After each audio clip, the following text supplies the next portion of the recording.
series on Republic V. Our speaker today is Thanassis Gkatzaras. Thanassis is a valuable member of the Center for the Study of Greek Philosophy of the Academy of Athens. We've been working together very productively and well. And he and Xanthippe Bourlogianni, who's sitting next to him, have been organizing and doing all the hard work for this seminar.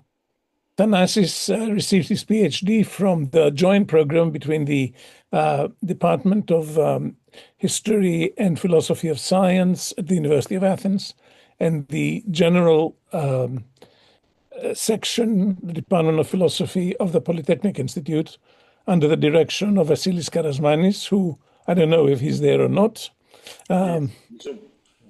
He's zooming, very good. And he mostly works on Plato. He has published on issues of Republic V a lot, and this is the product of his most recent research. So I welcome you all, and I welcome Thanassis as well.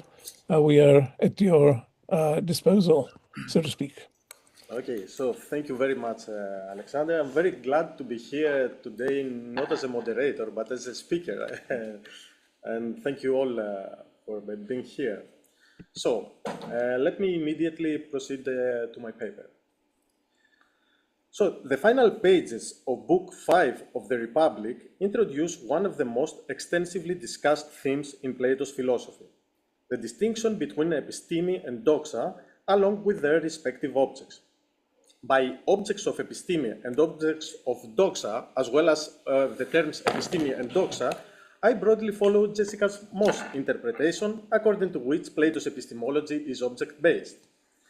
So, this discussion arises within Socrates' response to the so-called third wave, which challenges the feasibility of his proposed political constitution and the manner in which it could be realized. The ideal city described by Socrates functions as a paradigmatic model for real cities, which ought to resemble it as closely as possible. Yet, for such resemblance to occur, philosophers must rule. This is because only philosophers possess episteme, whereas even the well-educated non-philosophers, represented by the so-called sight lovers here, possess only doxa. Aware of how implausible this claim may seem, Plato feels compelled to provide an argument to support it. In these pages, Plato presents two distinct arguments aimed at establishing the same point, that sight lovers lack episteme and possess only doxa, and that the objects of doxa are in some way similar to, but not identical with, the objects of episteme.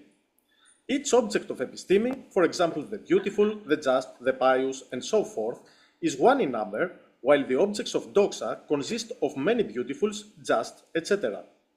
In this presentation, I shall refer to the objects of episteme as forms, following Plato's own usage of the terms idi or ide, while keeping in view the concerns raised by Alexander Nehamas in his talk in these seminars regarding this terminology back in January. Of the two arguments, the first appears at 476a1 to d6 and is addressed to Glaucon, who is capable of following Socrates' reasoning, unlike others.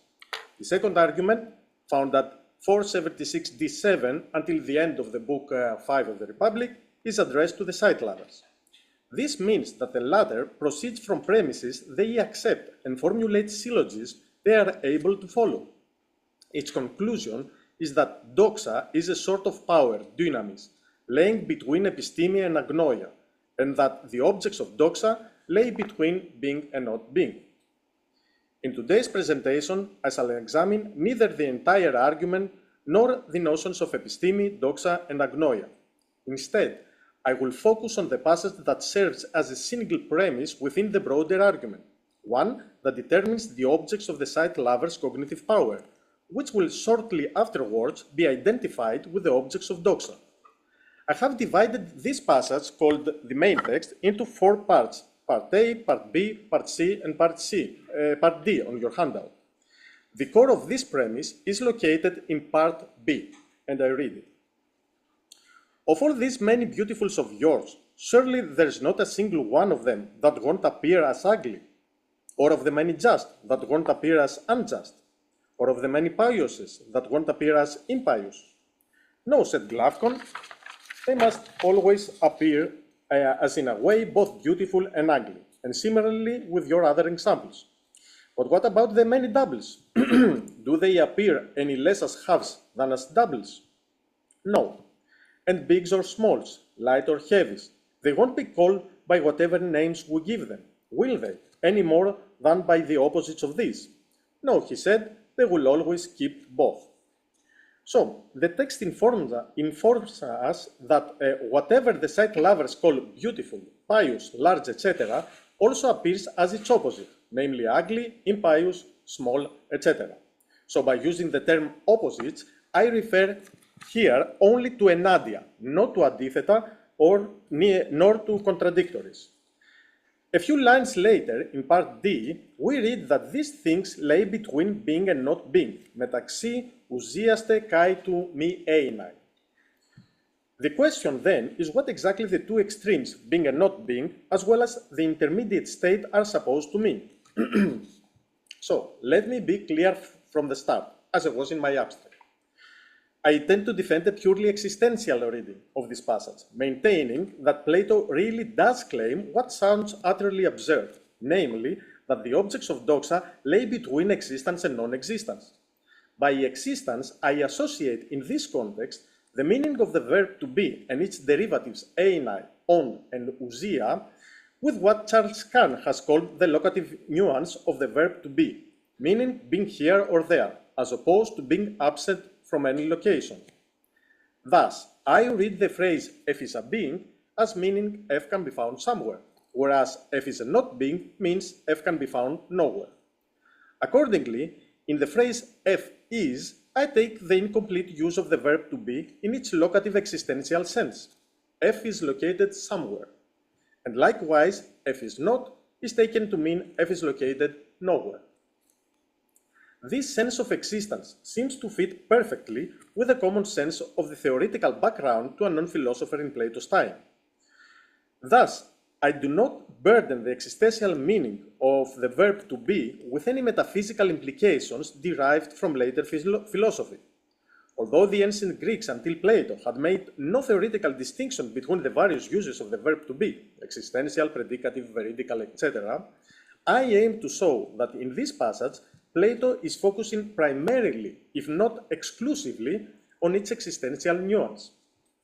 Michael Stokes, one of the well-known defenders of the existential reading, has adapted Owen's interpretation of Parmenides' poem to the passage in Republic 5. And now, please look at text 1 on your handout. I read it. One can defend Socrates and Glaucon in this section of the argument, much as J.L. Owen defended Parmenides against a charge of confusing predication with existential being. Predicating expressions can be reformulated existentially. If this is beautiful ceases to be true because this is now, or in some respect, or from some viewpoint, ugly, then there exists now, here, etc., an ugly thing, and there existed or exists here, now, etc., a beautiful thing. So that there no more exists a beautiful than an ugly thing wherever the sight lovers look. However, if we apply this reading to the main text, it will appear as though the objects under discussion both exist and do not exist at the same time. Yet, this is categorically denied by Glaucon, and of course by Socrates, as we read in part C. So please look at page 2, on the top of page 2 of your handout, the underlined words. Quote, it becomes impossible to grasp any of them firmly in the mind as either being or not being, or both of them, or neither of them. Moreover, Stokes assumes that the passage belongs to a dialectical context. The sight lovers are supposed to accept what part B states as a self-evident premise, but they are then dialectically trapped and compelled by their earlier admissions to accept in part D that the objects they admire do not belong to B. Contrary to Stokes, my existential reading of this passage is more radical. I argue that it lays beyond any dialectical game that relies on debatable premises.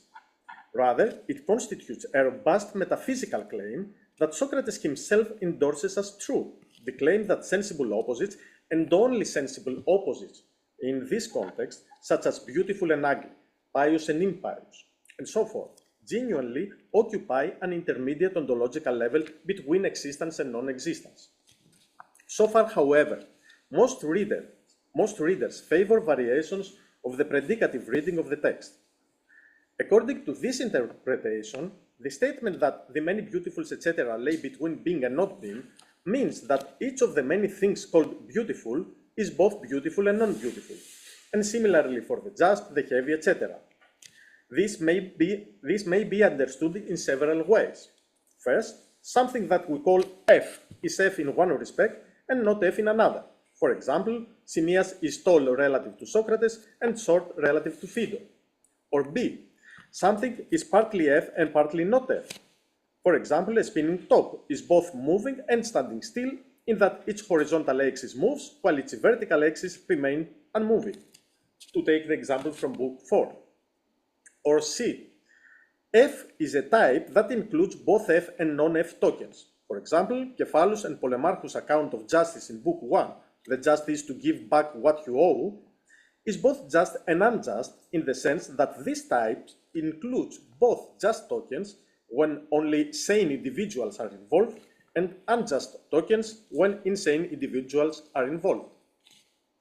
One of my concerns about the predicative reading and its variants is precisely its supposed strength, namely that it makes good sense. It is almost self-evident, a statement that both non-philosophers and philosophers would readily accept. Who would deny, for instance, that Simmias is tall relative to Socrates and short relative to Phaedo? Yet, in our text, there is plenty of evidence that Plato is aware he is asserting something not reasonable or trivial, but rather paradoxical, something that runs counter to common sense and is difficult for most people to grasp or accept. Let us observe that in part A of the main text, as well as in its wider context, Plato applies some aspects of a rhetorical technique known as amplification, aphxis, and in particular, repetition of the same idea using different wording and the use of rhetorical climax. To be more precise, Socrates introduces in 477 A6-8 as a mere hypothesis the assumption that there might be things found between being and not being. Now, this is passage number 2a on your handout. Quote, if there is something such as both to be and not to be, it will be found between purely being and in no way being. The same hypothesis, with slight modifications, is repeated a few lines later. This is text 2b. If something appears to be simultaneously being and not being, then it will be laid between purely being and in no way being. Immediately after, Socrates remarks, this is text 2c. So, it seems it remains for us to find the thing that shares in both being and not being, and couldn't be labeled as either, purely and simply. The subtext of this remark implies that we must now discover something unusual and difficult, not that we will articulate something obvious. Immediately afterwards, at the very beginning of part A of the main text, Socrates demands a reply from the side lover by employing two synonymous imperative verbs, legeto and apokrinesto. This rhetorical pattern is not used when a trivial response is expected. Rather, it signals that the respondent is in a difficult position and is being compelled to acknowledge something uncomfortable.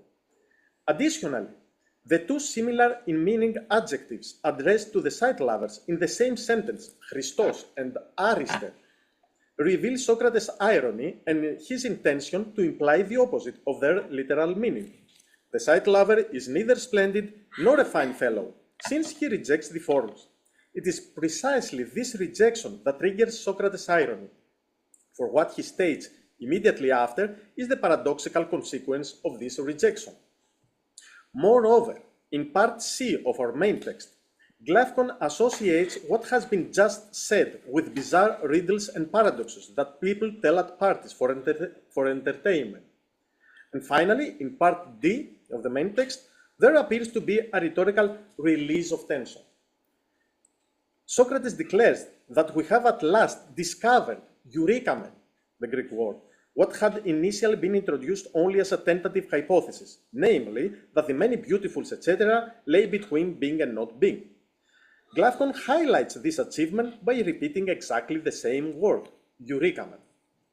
Hence, it seems clear to me that the rhetorical style of the passage is incompatible with any predicative reading that implies something trivial, such as some things are relative to one another.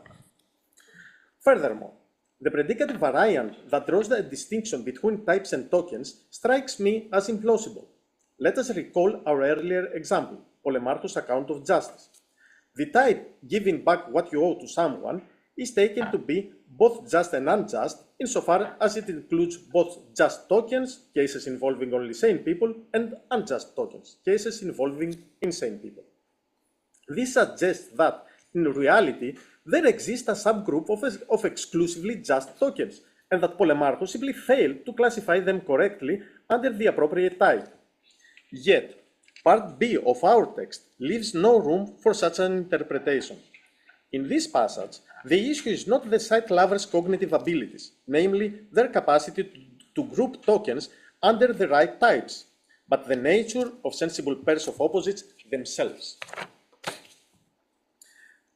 Now, since our text is addressed to the so-called site lovers, let us consider which features of this type of person we should retain for our purposes.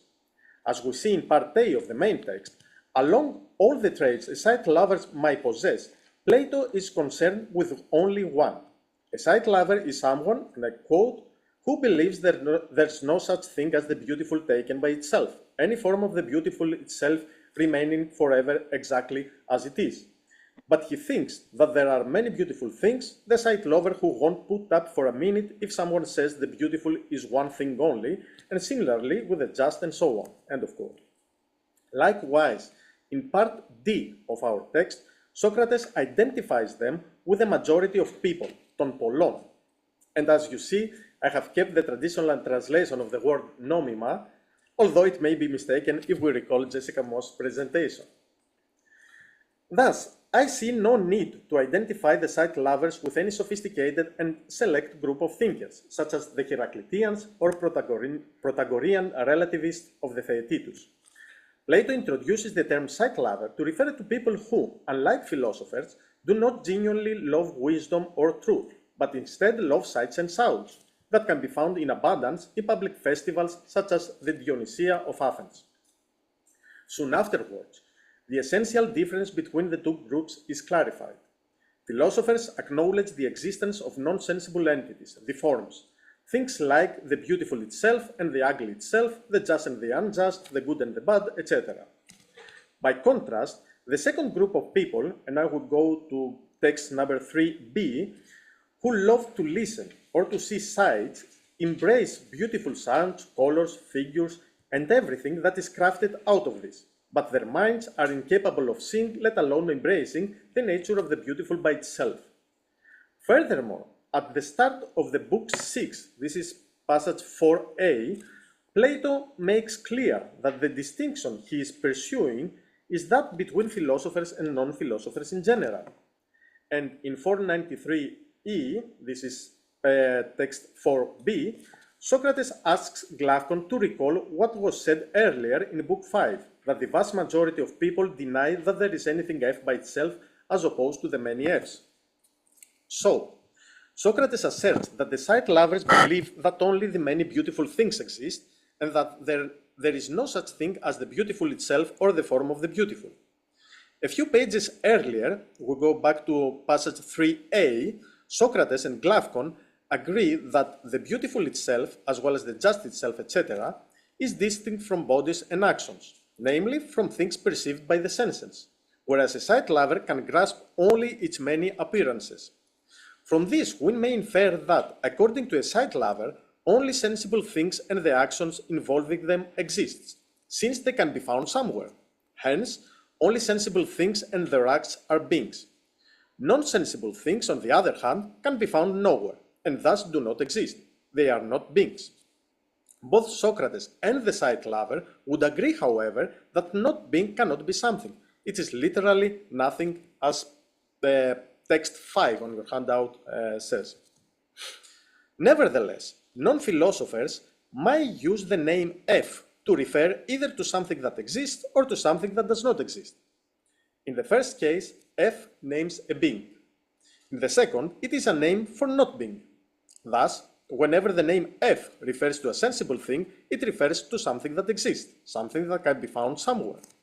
Whenever the name F refers to non-sensible thing, according to a sight lover, it refers to nothing, something that can be found nowhere.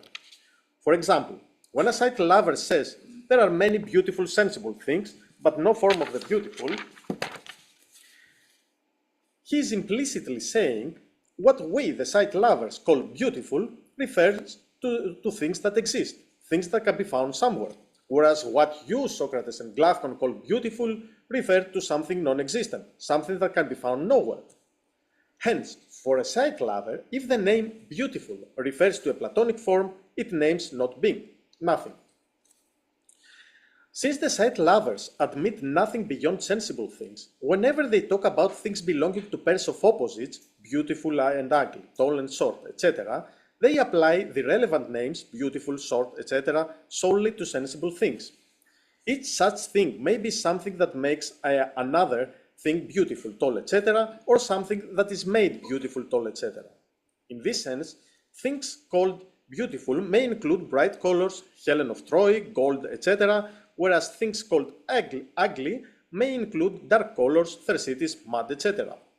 Thus, the sight lover's ontology is very close to, if not identical with, what Murelatos has described as the naive metaphysics of things. And I owe this observation to Christos Panagidis. According to the naive metaphysics of things, whatever exists, including properties or power, is a concrete entity located in physical space. Hence, as Murelatos notes, and this is passage number 6, from the viewpoint of the naive metaphysics of things, it makes little difference whether our vocabulary is that of the hot and the cold or that of flame and mist. In this way, what makes something else hot, for example a meal, is itself a thing called hot as well, such as the flame. Regarding things belonging to opposites, a sight lover would presumably accept that the opposite of the beautiful is nothing but the ugly, and vice versa. The opposite of the tall, nothing but the short, and vice versa, and so forth. In Plato's Protagoras, for instance, now we go to passage number 7, Protagoras affirms that for each thing that belongs to opposites, there is only one opposite and not many. This cannot mean, however, that the opposite of a particular beautiful thing, say Helen of Troy, is any particular ugly thing, such as Thersites or some dark colors. What then would it mean? My suggestion is that it means exactly what it means in the so-called cyclical argument of the Phaedo. And now we go to text 8a. There, Socrates claims that opposites come to be only from their own opposite, and from nowhere else, and in this context, he makes no appeal to forms. He refers instead to concrete items, humans, animals, plants, and all things subject to coming to be and perishing. Items that take the same names from opposites such as beautiful, ugly, just, unjust, alive, dead, etc. Here he speaks of particular things, each of which has a single particular as its opposite. For example, what he calls alive, says Socrates, has one and only one opposite, dead, namely Socrates again. Consider, though, that the opposites here are the two things, the living Socrates and the dead Socrates, not the attributes alive, dead of the same thing, Socrates. And in this sense, an opposite thing comes to be from its opposite thing. This is text number 8b, εξ εναντίον τα εναντία πράγματα. Given that the sight lover applies terms belonging to opposites only to sensible things, we may infer that he would readily understand and accept this claim. Let me explain this further. A sight lover wouldn't deny that by calling something F, he sometimes means that the thing has a particular attribute that makes it F, so that it takes the same name, F. This particular attribute, however, is not something abstract, but something sensible as well. If we recall the naive metaphysics of things, and as we have seen in passage 3b, for a sight lover, beautiful might designate either a sensible thing that makes something else beautiful, or a sensible thing that has been made beautiful. For example, Let us suppose that according to a sight lover, Helen is beautiful because of the bright color of her skin. In this case, the sight lover calls beautiful both Helen and the bright color of her skin. If Helen's skin becomes dull, a trait that a sight lover would supposedly call ugly, then he would affirm that both uglies came to be from their respective opposites. The first ugly, the ugly Helen, came to be from its opposite, the beautiful Helen, while the second ugly, Helen's dull skin, came to be from its own opposite, Helen's bright skin. In both cases, the result is the same. Each opposite comes to be from its own opposite, since all of them are sensible things. This, however, has two important implications concerning time and relatives. The first is that if an opposite comes to be from its own opposite only, then as long as the one exists, its opposite does not exist, and vice versa. For example, if the sight lover applies the names cold and hot to a particular meal, and if he accepts that the hot meal comes to be from the cold meal, or vice versa, then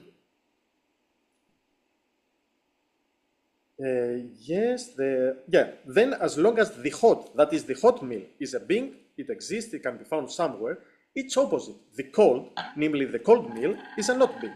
It does not exist, it can be found nowhere. If the meal becomes cold, then this cold will be a being, it will exist, while its own opposite, the hot, will be a not being, it will not exist.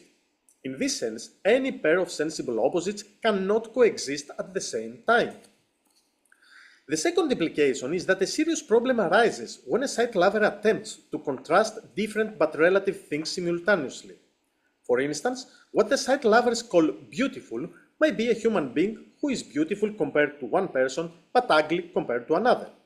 Or what they call tall might be tall compared to one thing but short compared to another. But if the sight lovers call one and the same sensible thing x both tall and short, and if the tall x is the opposite of the short x, then the tall x exists and does not exist at the same time, and likewise for the short x. Let me clarify this further by considering a mortal human being resembling to god Hephaestus, in the sense that his upper body is very strong while his legs are too weak.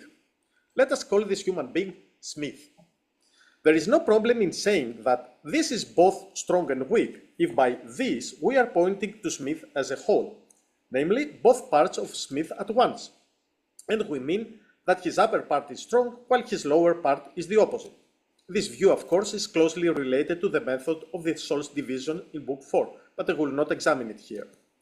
But if someone asks, what is the strong? And the sight lover replies, this is one of the things I call strong, while pointing specifically to Smith, then in this instant, this refers only to Smith's upper part. This means that, according to the sight lover, in the location determined by Smith's upper body, only a particular strong exists and no particular weak. In other words, according to the sight lover again, among all the existing strongs in the world, one is found here, identified with Smith's upper body, while in the same location, nothing belonging to the group of existing weaks is present. And this is exactly what Socrates challenges in part B of the main text. However, as we noted earlier, part B constitutes a premise in an argument meant to convince the sight lovers that they lack episteme and that the objects of their contemplation are not beings. This implies that all premises of the argument must align with the sight lover's belief system, and this is what Gail Fine calls the dialectical requirement. But who would dare to accept an outright self-contradictory claim, namely that one and the same thing both exist and does not exist at the same time? Well, when I previously discussed the rhetorical techniques Plato deploys in introducing this premise, I hoped it became evident that a self-evident premise does not suit the narrative style of the surrounding context. Thus, part B seems to articulate something paradoxical and yet, at the same time, something acceptable to the sight lovers. To resolve this puzzle, this problem, I propose that part B represents the distilled result of the well-known Socratic elenchos, which leads interlocutors into aporia. In other words, Although the summary of Part B functioned as a premise within the argument of Book 5, it is in fact a painful conclusion for the non-philosophers, one already familiar to Plato's riddles. This assumption is supported by another passage later in Book 7, and this is passage number 9 on your handout. I read it. I imagine that from our childhood on, there are things we believe about what is just and beautiful, beliefs we've brought up with so that we listen to them and respect them like parents. But what if someone in the latter condition finds himself faced with the question, the beautiful, what is it? And he gives the answer he learned from the lawgiver. And then argument refutes that. And by doing the same many times over in a variety of ways, finally reduces him to believing that what he thought the beautiful to be was actually no more beautiful than it was ugly. And similarly with the just and the good, and all the things he used to respect most. What do you think will happen after that to his respect and readiness to listen to them? Inevitably, Glavkon said, they will be weakened. Let me mention that other scholars too, such as Gosling, likewise associate this passage with Part B of our main text, for different reasons though. In this section of Book 7, Socrates refers to the negative effects of the careless use of dialectic, which leads to relativism, particularly when the belief that non-sensible entities do not exist continues to prevail.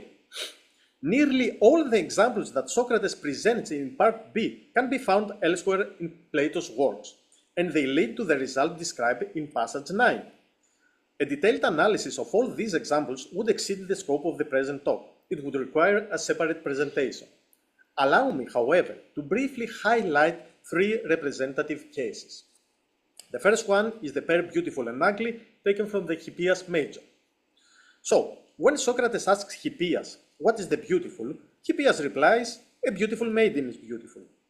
Socrates observes that what Hippias calls beautiful, namely any beautiful maiden, is something he would also call ugly. This is text number 10a on the handout. The most beautiful maiden appears ugly in comparison with any of the gods. Thus, Socrates concludes, now go to text number 10b, that what Hippias calls beautiful is no more beautiful than ugly. Ουδέν μάλλον καλόν ή εσχρόν. Hippias would not have admitted this before undergoing the Socratic language, but he is compelled to accept it afterwards. The second example is the pair pious-impious from the Euthyphro. After a lengthy exchange with Socrates, Euthyphro offers his first definition of the pious, which at least formally satisfies Socrates. This is text 11a. Well then, what is loved by the gods is pious, and what is not loved by them is impious. Thus, according to Euthyphro, the phrase, what is loved by the gods, applies to anything to which the name pious is applied, and similarly for the impious.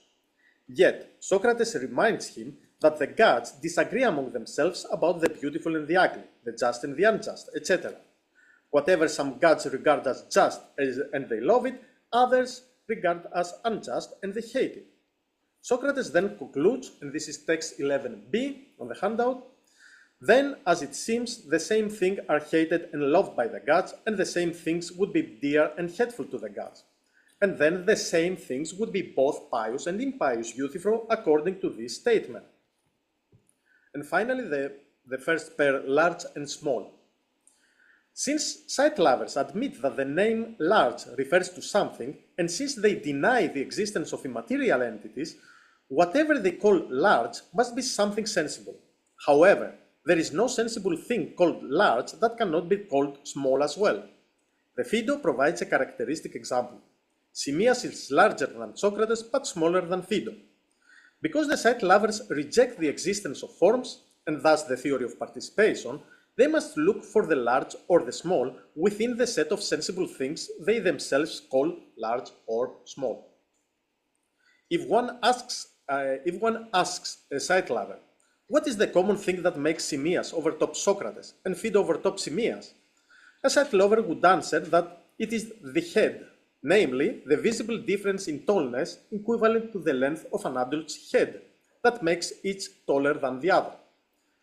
This, as Socrates says, is exactly what he himself once believed when he was young, that is, before discovering the forms. The problem with this answer is that the same thing that makes something large also makes something small. Phaedo is larger than Simmias by a head, but Simmias is smaller than Phaedo by a head again. Worse still, what makes something large, the head, is itself something small. To use Socrates' own words, and this is text number 12 on your handout, I read it. You'd be afraid, I imagine, of meeting the following opposite account, an adios logos. If you say that someone is larger and smaller by a head, then first, the larger will be larger and the smaller smaller by the same thing. And secondly, the head by which the larger man is larger is itself a small thing. And it's surely monstrous, teras in Greek in the original text, that anyone should be large by something small. So, part B of the main text seems to function as a recapitulation of the earlier cases. It is as if Plato addresses us with the following questions. So, it is as if he says to us, do you remember, my fellow reader, Hippias in the Hippias Major, who believed that what he called beautiful could be identified only with sensible things, but who, after undergoing the Socratic Alenchus, was compelled to concede that the very things he labeled beautiful must also be labeled ugly? Or Euthyphro, who encountered an analogous difficulty concerning the pious and the impious? Do you recall the young Socrates in the Phaedo, in the passage we now call autobiographical, who, before discovering the forms, realized that in the sensible world, whatever makes something small also make it large? So, these, I believe, are precisely the kinds of painful conclusions reached by those who ignore or reject the forms, and it is this that Plato wants us to recall in part B of the main text. Another puzzling feature of part B now is that Socrates repeatedly speaks in terms of appearing rather than being. Phanisetai, phaninai, phainetai, etc. Moreover, part B can be read in two distinct ways regarding the many. A. What is beautiful appears as ugly, and similarly for all other examples. Or B. What appears as beautiful appears as ugly and well, and similarly for the rest. With respect to pairs of opposites, the distinction between being and appearing has different implications depending on whether we compare sensible opposites with each other or compare a sensible opposite with its corresponding form. Within the sensory realm, we might say that a stick appears bent when half submerged in water, while in reality it is straight. Yet, by in reality, we merely refer to the stick's appearance outside the water. Sight lovers plausibly divide appearances into two groups, those they regard as real and those they regard as false, and they identify the so-called real appearances with being. In this sense, they could point to a stick half submerged in water, which appears bent, and still affirm without hesitation, here is located one of the many things in the world that we call straight, even if it is appearing now as bent. A philosopher, however, would insist that the real straight is one and only one in number, namely the form, and that the stick to which non-philosophers point is nothing more than one of the many appearances of this form that share its name, straight.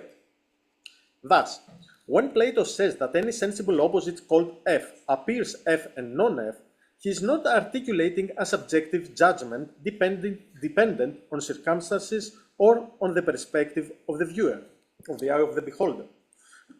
Rather, he is making an objective ontological claim. At one and the same time, in the very same place, within the realm of sensible beings, there is located an appearance of F and an appearance of each opposite. Excuse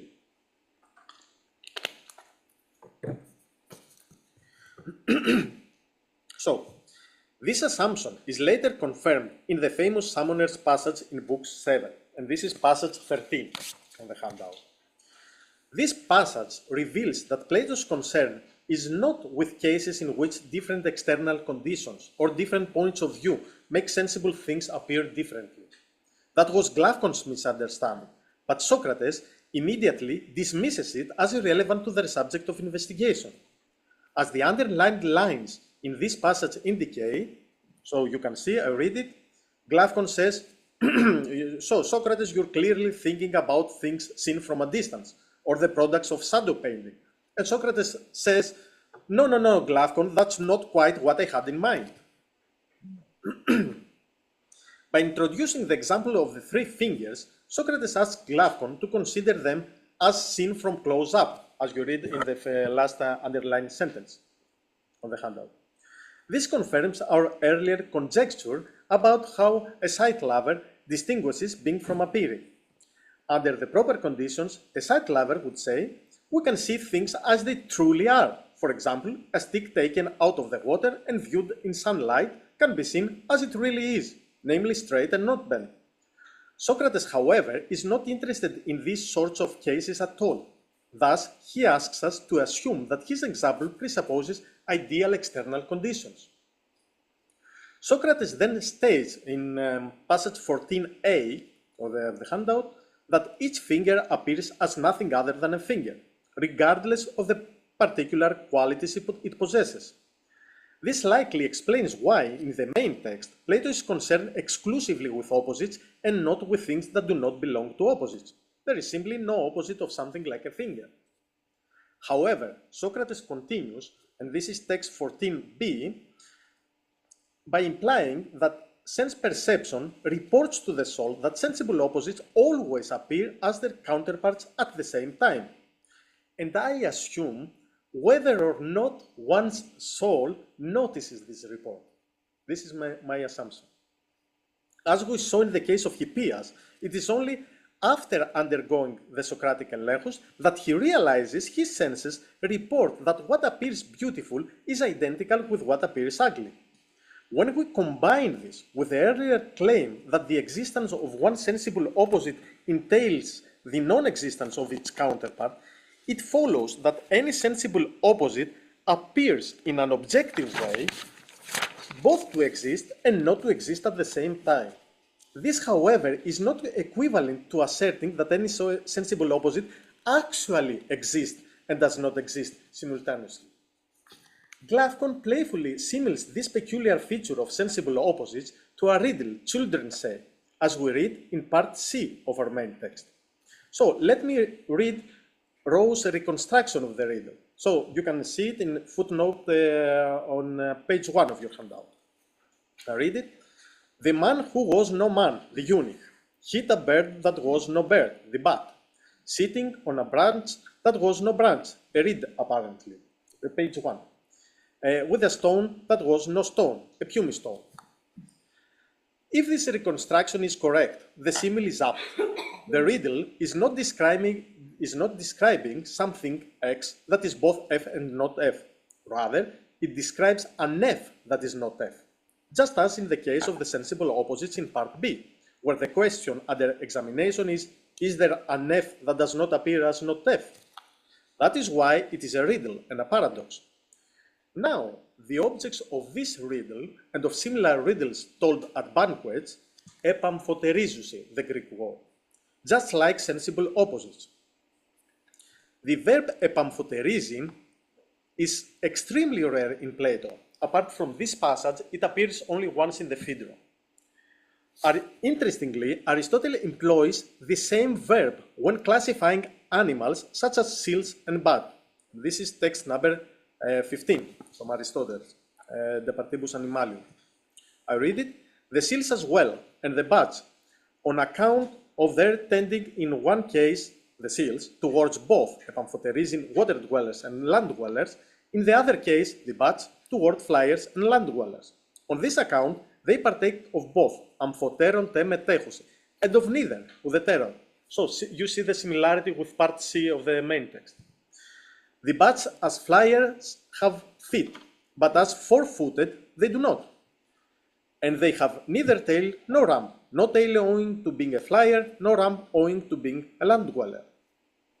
Lennox, in his commentary, notes that the verb epamphoterizin in Aristotle's passage should not be translated as to dualize or to lay halfway between.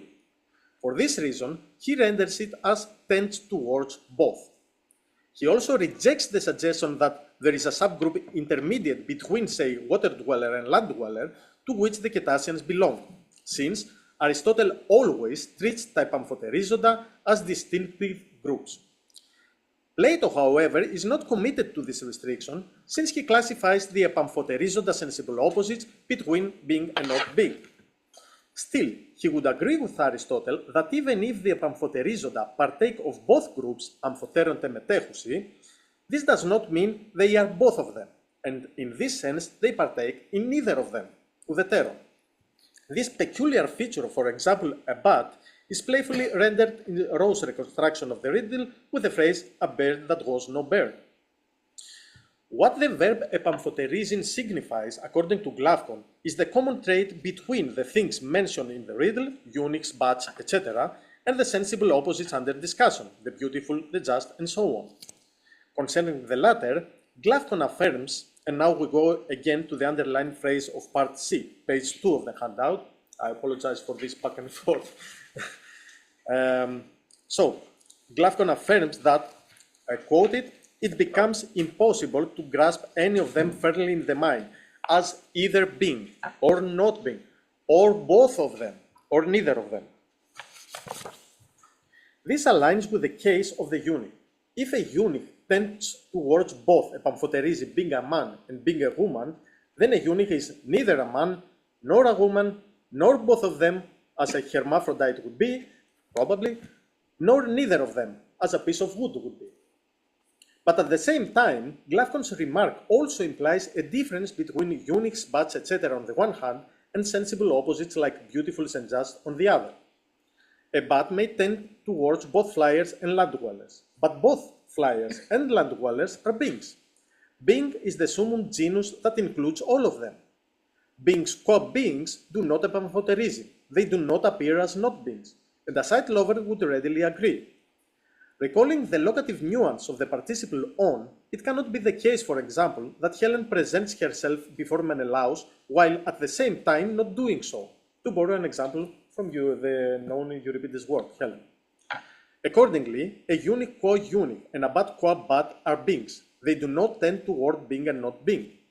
Under appropriate external conditions, a eunuch appears as nothing other than a eunuch, and a bat as nothing other than a bat, just as, recalling the example from Book 7, the finger appears as nothing but a finger. Thus, anyone would readily affirm that eunuchs and bats exist. But this is not the case with sensible opposites. What tends toward the beautiful and the ugly cannot exist in the same way that a bat qua bat exists. Let us tentatively call such a thing a bugly. It is not the case that a bugly qua bugly appears to be located anywhere at a given time, such that it can be firmly grasped in the mind. Unlike eunuchs, bats, fingers, and so forth, buglies do not exist. They are not beings. As we have already seen, when sight lovers confront sensible opposites, they confront things that always and only tend towards being and not being. Let us recall that part B of the main text carefully states that a sensible opposite appears to be both a being and a not being at the same time. We should also recall the conditional back in text 2b that if something appears to be simultaneously being and not being, then it will be laid between being and not being. This conditional would be false if the passage instead asserted that if something is simultaneously being and not being, then it will be laid between being and not being, since whatever lies between and therefore is distinct from x and y cannot be both x and y. Although the sight lovers cannot grasp the radical metaphysical distinction between being and appearing, as we have discussed, and although they would reasonably refuse to admit that something exists and does not exist at the same time, they are now forced to admit that what seems to be both being and not being cannot in fact be both being and not being. Therefore, sensible opposites can be neither beings, nor not beings, nor both of them. And moreover, they cannot be neither of them. This is because being and not being constitute the two extremes on the ontological spectrum. There is nothing more existent than being, nor anything less existent than not being. Part D of the main text makes this clear. So you can read the underlined sentence. And I quote it, I don't suppose they will appear to be darker than what is not by outdoing it in not being, or brighter than what is by outdoing it in being. End of quote. Hence, Socrates concludes that the most suitable and arguably the only place for the things that επαμφωτερίζουσι is between being and not being. Μεταξύ ουσίαστε kai του μη eimai. Notice that in this line, Socrates uses, for the first and only time in the entire argument in Book 5, the noun ousia instead of the participle on. Even though ousia is the nominal form of the verb to be, his choice, I think, is not stylistic. Rather, he intends to stress its existential nuance. So, let me recapitulate my argument, bearing in mind that by saying to exist, I mean to be located at a given time in a given place. So, sensible opposites cannot actually coexist, yet they do seem to coexist. Our earlier examples involving sensible pairs of opposites show that there is no evidence that only one member of the pair truly exists, while its counterpart merely seems to exist. For instance, it cannot be the case that the sensible beauty of Helen really exists, while the sensible ugliness of Helen only seems to exist, or vice versa. Moreover, the sensible beauty or ugliness of Helen are not nothing, since they do seem to be something. Hence, as Glavkon states in part C, for every sensible opposite that appears to exist somewhere at any given time, it is not the case 1. That it only exists, 2. That it only does not exist, 3. That it both exists and does not exist, or 4. That it neither exists nor does not exist. And since there is neither something more existent than existing things, nor something less existent than non-existing things, Part D confirms that the only place left for sensible opposites is somewhere between existence and non-existence. This kind of existential reading is, I believe, compatible both with the style of the text, as we have already noted, and with the references to riddles and paradoxes. It also fits well with the ontological claim Plato later makes in the Simile of the Sun in Book 6.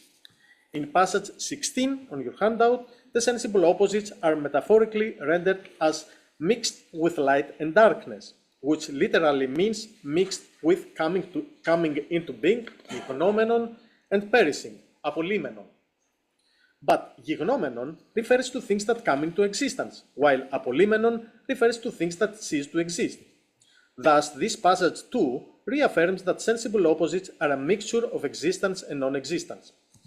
This interpretation is also compatible with the ontology of the divided line and the simile of the cave. The objects of doxa, such as images of justice and their shadows, as we read in Book 7, 517d4 to e2, lie between the non-existent objects of agnoia and the beings of noesis, such as the form of justice. Hence, the main text is part of an argument designed to convince non-philosophers that the objects of their contemplation are neither beings nor not beings, and that if they wish to find true beings, they must seek them beyond the realm of sense perception. In this sense, the last pages of Book 5 can be read as preparatory lesson for the non-philosophers in recognizing the existence of the forms. Of course, as we have seen, the argument and my interpretation applies only to things that belong to pairs of opposites, beautiful and ugly, pious and impious, etc., not to things that do not fall into such pairs, like fingers, human beings, and so on. This leaves us with the question of Plato's view on this latter category. Is there, for example, a form of the finger or not? Perhaps Plato was still uncertain about this issue at the time he wrote the middle books of the Republic. An echo of this puzzlement appears in the first part of the Parmenides, where the young Socrates, after outlining his theory of forms, readily affirms forms of justice, form of the beauty, of goodness, etc., but falls into aporia when asked by Parmenides whether there are forms of human being, of fire, water, and so forth. Also, Socrates explicitly rejects forms like the form of hair, of mud, or of dirt, claiming that these things are simply what we see, as in the case of the finger in the Republic. Yet he immediately confesses that, and this is the last passage, number 17, Not that the thought that the same thing might hold in all cases hasn't troubled me from time to time. Then, when I get bogged down in that, I hurry away, afraid that I may fall into some pit of nonsense and come to harm. But when I arrive back in the vicinity of the things we agreed a moment ago have forms, namely the just, the good, the beautiful, and the like, I linger there and occupy myself with them. Parmenides remarked that Socrates will, once he matures, acknowledge forms corresponding to all these things is arguably Plato's way of suggesting that by the time he composed the Parmenides, he was prepared to do what he had not yet dared in the middle books of the Republic, to affirm the existence of all such forms, as he later does in the Timaeus, the Sophist, and the Statesman. But that, of course, is another story.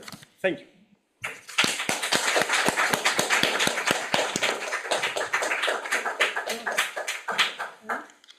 Thank you very much, Thanassis. I think, if you don't mind, Xanthippe and Thanassis, you can call on people because I can't see very well who's in the room. You have to turn on the mic. Yeah. So let us proceed to questions. Let me see if there are any questions from the Zoom participants. Jessica Moss, Vasilis Karasmanis. Wait, see them here. Yeah. So please raise also yes. your digital hand. Your digital that hands, makes yes, things makes it easier for us. Yeah. So yes, Jessica Moss, please. Yeah. Sorry, I lost the power to raise my Zoom hand. I don't know what happened to that. Okay. Anyhow, it seems to have changed its meaning. Anyhow, thank you. That was a really, really interesting talk. And yeah, lots of really good passages and persuasive. So I wanted to ask about the epistemology, maybe not surprisingly, but also, and I'm sorry if you did mention this and I just missed it. I know at one point you talked about the dialectical requirement, as Gail puts it. So when he first at 478a, I guess, introduces the idea that episteme is epitoonti. And we think that's supposed to be something that's rather obvious, and that the sight lovers are supposed to agree with. I just want to know how you're interpreting, how that fits with interpretation. It's not an objection, actually. Okay. An answer, but I just want to see how you're doing it. Well, it depends. When he says episteme is epitoodi and Socrates addresses to Glaucon, he means to the forms. Okay, the beautiful itself, etc. But when Socrates is addressed to the sight lovers, and the sight lover admits that episteme is epitoodi, he probably thinks something rather obvious, that episteme is set over things that exist. Okay. Namely beings. Yes. Good. So, and I mean, I guess I agree that that's obvious and not right. So I just wonder if you could do that with the locative thing in particular, like, yes. Is the locative, and of course the objection that people will make to that often as well, people think you could know about things that don't exist, like Pegasus and so on. So yeah, that's what we do. Well, yeah, my assumption, I'm not quite sure, but my assumption is that a sight lover initially would think that both episteme and doxa are set over beings to things that exist, both of them. But then the argument comes that dissociates episteme from doxa. So episteme is not a subgroup of doxa. There are two different, these are two different powers, dynamis, and they are set over different things, beings. So the sight lover, before the text we have seen today, has admitted, is forced to admit it, but by the premises he takes as true, that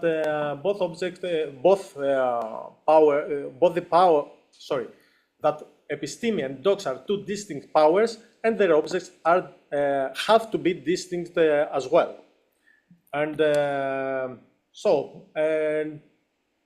objects of episteme are beings, and now they have to find the objects of doxa, something that lies between being and not being, similarly to the way Socrates said that doxa lies between episteme and not being. So this passage by itself, I mean, it can stand by itself as it is. It is not based, it is not grounded mainly on the previous parts of the argument. So this is why he says that we have to find if there are such things that lay between existence and non-existence. Yeah. Sorry, I think I was asking a slightly different question. Is just so if tal'an means what exists, particularly in this kind of locative sense, we're supposed to imagine sight lovers swallowing that and saying, yeah, I think episteme is about those things. So an objection that people sometimes make to that as being a common sense thought is, well, most people think you can know about Pegasus, for example, that Pegasus is a winged horse and is mythical and so on and so on. I'm not pressing it too much, but I'm curious. Well, yes, I'm not sure whether this argument involves this type of beings that exist only in literature or in our minds, such as Pegasus, satyrs, centaurs, etc. I was thinking particularly if you have the locative sense, then right, Pegasus is everywhere. Yeah. Of course it does not. But if we recall that the sight lovers love sights and sounds that they find in festivals, in public festival, probably in tragedies by Euripides or Sophocles, etc., then we can say that in a sense, their sights or sound of these bizarre entities can be found there. It is in the public fest, in a way, or something like this. Good. Yes. Thank you. Okay. Next question by Vasilis Karasmanis. Yes, now we hear me. Thank you, Thanassi, for your provocative talk. I have some questions, or one complicated question, say. And I start from your passage on the part B. Yes. There we have a series of opposite, okay? Yeah. Just, unjust, beautiful, ugly, light and heavy, and so on. Yeah. But among these opposite, there is one which is the double. Yeah. And the double does not have an opposite. Plato says only double for that. It has half. It is the half. No less, any less as halves. Okay. Yeah. Is the half. Yeah. Okay. Never mind. Say it is the half. When we have a pair of opposites, and say the beautiful, and the pure beautiful is the form, okay? And the being. Yes. In the sensible things, as you said, we have it's something that is both beautiful and ugly, okay? Well, yeah, we have two appearances. Yes, but we have this. They appear both. Okay, they appear the same thing. Yeah. Okay. In the third case of ignorance, what is the ignorance now? Nothing. Is the ugly or is the absence of beautiful? The absence of everything. It is the nothing. Nothingness. Nothing at all. Speaking about beautiful, okay? And we have the form of beautiful, the sensible things that are mixed, and in the case of ignorance, what is it? We ignore anything about this pair. I mean, we do not... does not play any role to the pair there. Well, this is... So, in this way, the ugly, is it opposite or it is not? I see. So, the question is whether... If the being is the opposite of non-being, okay. So we had to find this thing, this opposition, in the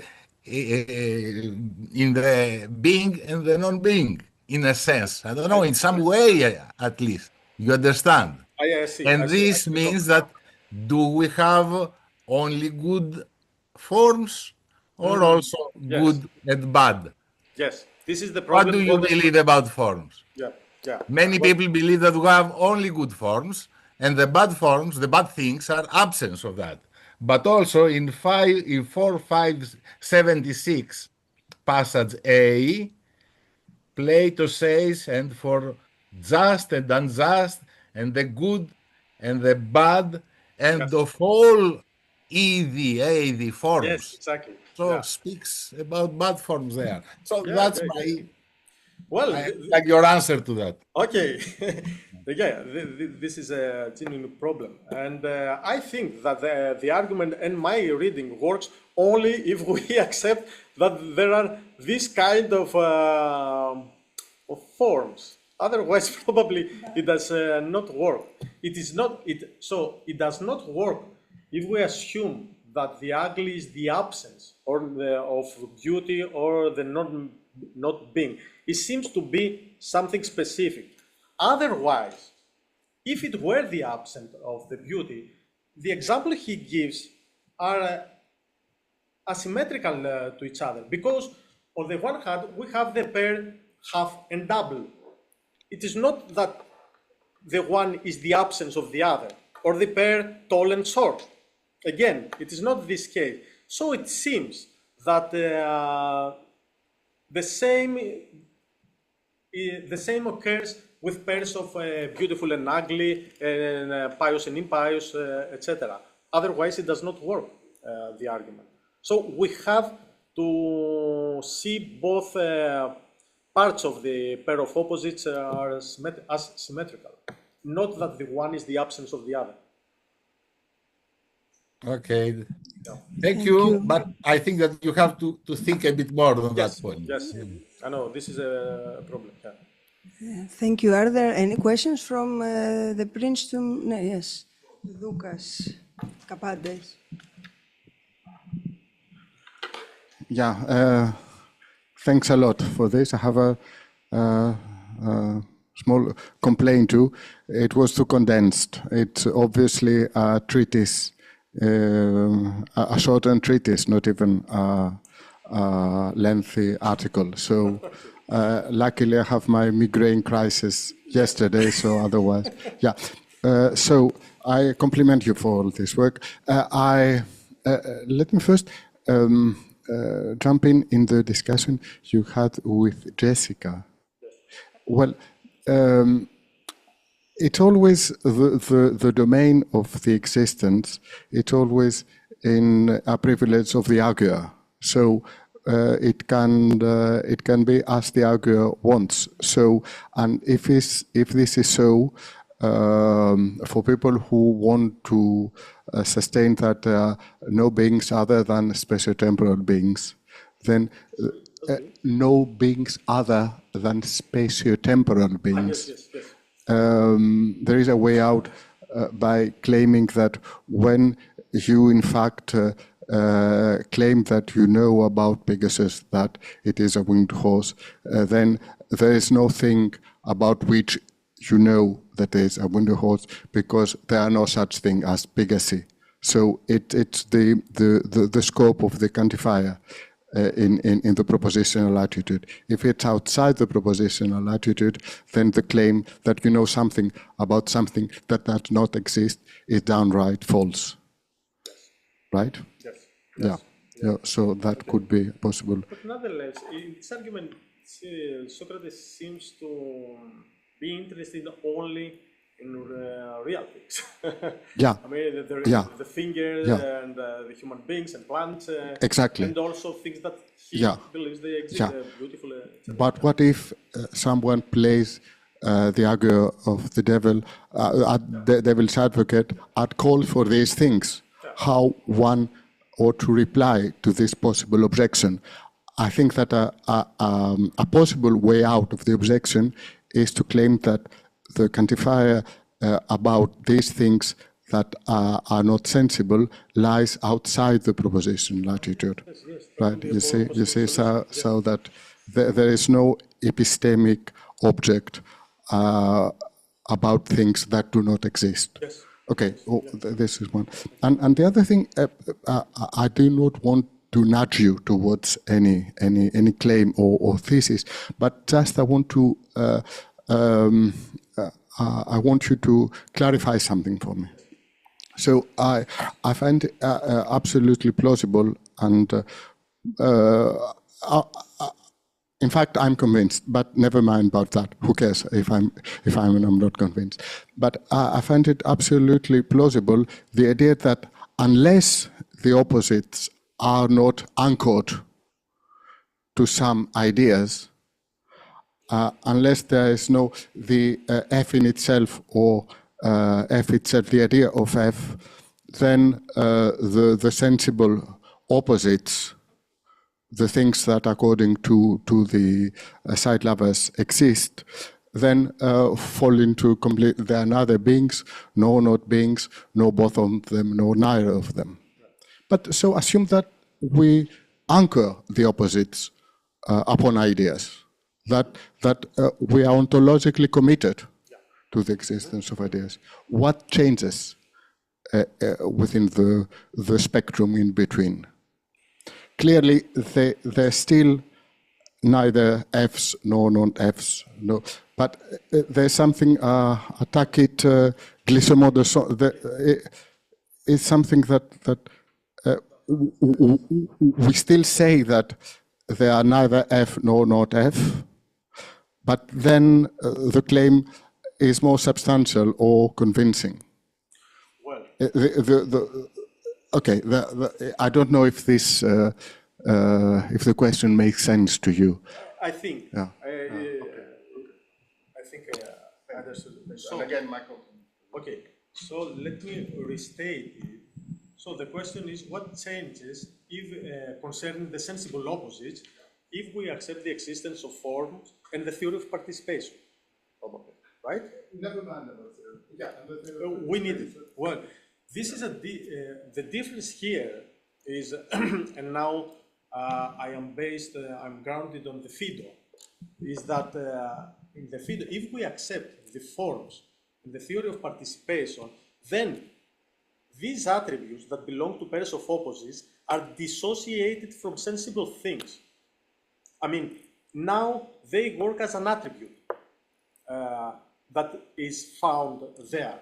It is not the, so the beautiful, for example, if we reject the forms, is identified with something sensible, a sensible thing. But if we assume that there is the form of the beautiful, and that this particular thing participates in this form, now it is what in the Phaedo calls the beauty in us. And the beauty in us is not, in my view, identified with anything sensible at all.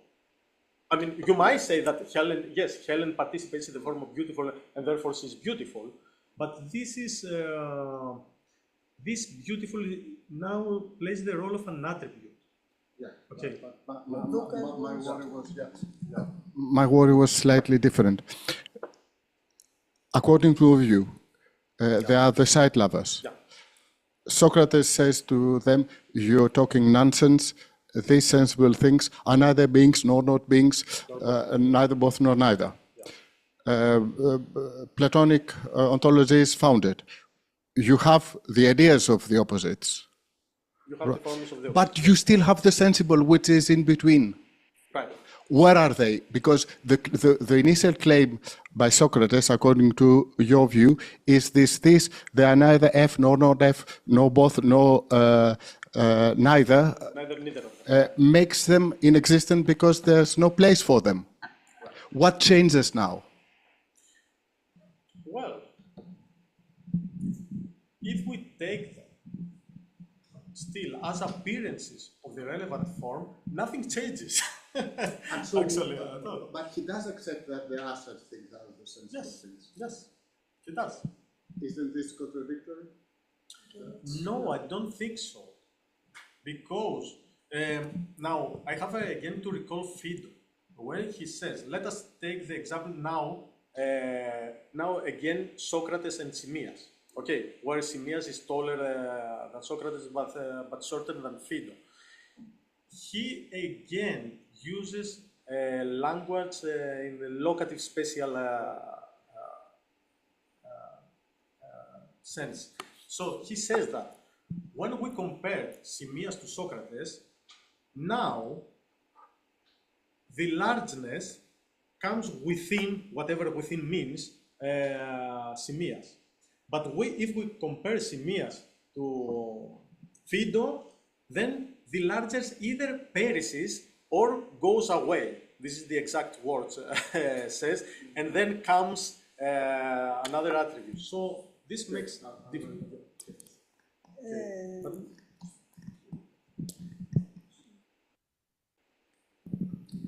There are Okay. two questions from Zoom participants. So Alexander Nehamas. No, I think first. Vasma was before me. I don't know. Who? I'm No, saying- Karasmanis has already. Oh, that's Vasilis. Okay, all right. And, Sorry, I thought it was somebody called Vasma. Okay, thank you very much. I want to do two things. One is to follow up a little bit on Vasilis' point, and then something else. You answered him at one point by saying that the object of agnoia, is nothing. Yes. I don't see how that can be possible, because nothing in the case of the beautiful, agnoia in the case of the beautiful, has as its objects the ugly. You have the beautiful as the object, according to you, the object of episteme. Then you have the in-between things, and what is not being in this case. The ugly is relative to the beautiful not being. That suggests to me that you should not be talking just about the objects of episteme or doxa or whatever, as if they were single particulars in a way or another. Because then you don't have anything as the object of agnoia. You go back to Cross and Woosley, who said it's sheer nothingness. That's not really it. We know from the Meno that when Socrates talks about agnoia, he means that you don't know that good things are good. That's what agnoia is about. So, in a way, I think that we have to have something more complex as the object of agnoia. The same way that we have something more complex as the object of episteme. My view, as you know, is that the object of episteme is when you have episteme, you know that the beautiful, whatever it turns out to be, is beautiful. When you have agnoia, is when you think that the ugly, whatever it turns out to be, is beautiful. And in between, you have the other things. And I think that Vasilis sort of pushed you in some such direction. So that's one point I'd like to make. You don't necessarily have to answer, but as Vasilis said, it's something that I think you need to think about a little more. The second point may be quite irrelevant, but it struck me for the first time today. You say at one point that we can claim that the argument of the fifth book of the Republic also works as a preparatory lesson for a non-philosopher to accept the existence of the forms. And that got me to thinking, what is it to accept the existence of the forms? If you're a philosopher, it takes 50 years to do so. Yes. So what is actually going on here? What is the point that Socrates is trying to make if the reader of the Republic or the listener, the Glaucon or whatever, is not in a position to understand the forms? Okay. Yeah. There is an answer, I think, but I want to hear what you think. Okay. So, I think it is, when I say it is a lesson, I mean, it is the first step to acknowledge with the readers, actually, that there are immaterial things. Because, if we assume that this reading is valid, so concerning the sensible beautifuls, there are neither beings nor not beings, etc. And still, we still believe that there are beings there, and there must be something that is beautiful and is a being, then we have to look for it in the realm of immaterial things. So it prepares us to accept the forms, no matter whether we understand them correctly. It is only the first step. This means as a preparatory lesson for. Yes, I agree with that. It's, in other words, it's not so much, I mean, to accept the existence of the forms is vague. No, not exactly. Yeah. What it is that they have to accept the necessity of there being something other than the objects of sense. Right. And This that articulation, it's necessary to accept that in order to have the right state and so on and so forth. Exactly. Yes. I totally agree. So I think you might want to, qualify what you say. Yes.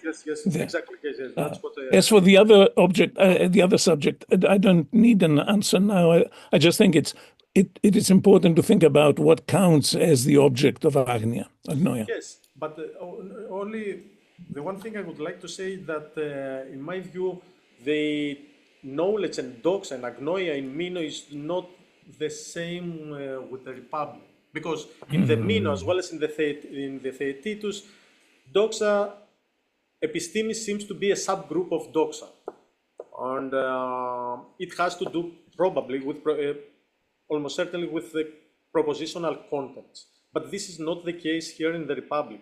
It seems to be object-oriented, this view of episteme and of doxa. So we have to look in this category of things. And in this sense, I see that we have either, the common sense says that we have something is either being or not being. I mean, if we talk about something sensible, either it exists or it does not exist. Okay, and this is the way now, in this peculiar way, Socrates introduces something that belongs to an intermediate ontological level, which is bizarre, it's peculiar for reasons that we have explained, yes. But I do not see agnoia and episteme in the same way that it works in the Phaedo or in the Meno, sorry. I reject your answer, but I reserve the right to talk to you about it later on. I would love it, yeah. Good. Thank you. Next question from Leslie Brown. Hello? Hello, thank you. Hello, can you hear me? Yes. Thank you very much indeed for an excellent talk, and I absolutely agree with what Dukas said, that it's more like a treatise, and I'm afraid I'm not sure I've got my head round all the fascinating reconstruction that you've given us of the sight lover's view. But I just wanted to say something about the early stages of your talk. You said about the predicative view that on that view, isn't is not means, isn't is not beautiful. And in that case, it makes perfect sense, and we don't have a paradox. But Plato is producing a paradox. I think you said that, yes. I totally agree with you. The view that, for instance, Julia Annas proposes, I think having got it from Vlastos, is that when we have isn't is not, it's simply elliptical for isn't is not beautiful. And of course, in that case, it's not at all paradoxical, at least not nearly as paradoxical as if you leave off the completion. So for what it's worth, the view I support isn't that. I've always said that what Socrates presents us with here is a move from isn't is not F to isn't is not. And I absolutely agree with you that isn't is not is meant to sound extremely paradoxical. So in all those ways, I'm absolutely in agreement with you that the predicative view as found in, for instance, Vlastos and Annas won't do. But as I say, the view I take is different. Now, tell me if I've understood you right. Yes. I think what you're doing is saying Plato is finding a paradox in the views of the sight lovers. That's why he can come up with a paradox, because they're committed to things which allows them to say, indeed forces them to say this paradoxical thing. Whereas I think the line I would take is that the paradox is of Socrates' own making, because he's made this slightly suspicious move from is and is not beautiful to is and is not, where is and is not certainly sounds like an assertion of existence and non-existence, if you like. So I just wanted to agree with the starting points of your view, but indicate where I part company. I mean, your interpretation of the sight lovers is extremely ingenious, and I'll need to think about it hard. But am I right that that's where we differ? That for you, Plato finds a paradox in the views of the sight lovers, whereas for me, Socrates introduces one by this move from is and is not beautiful to is and is not.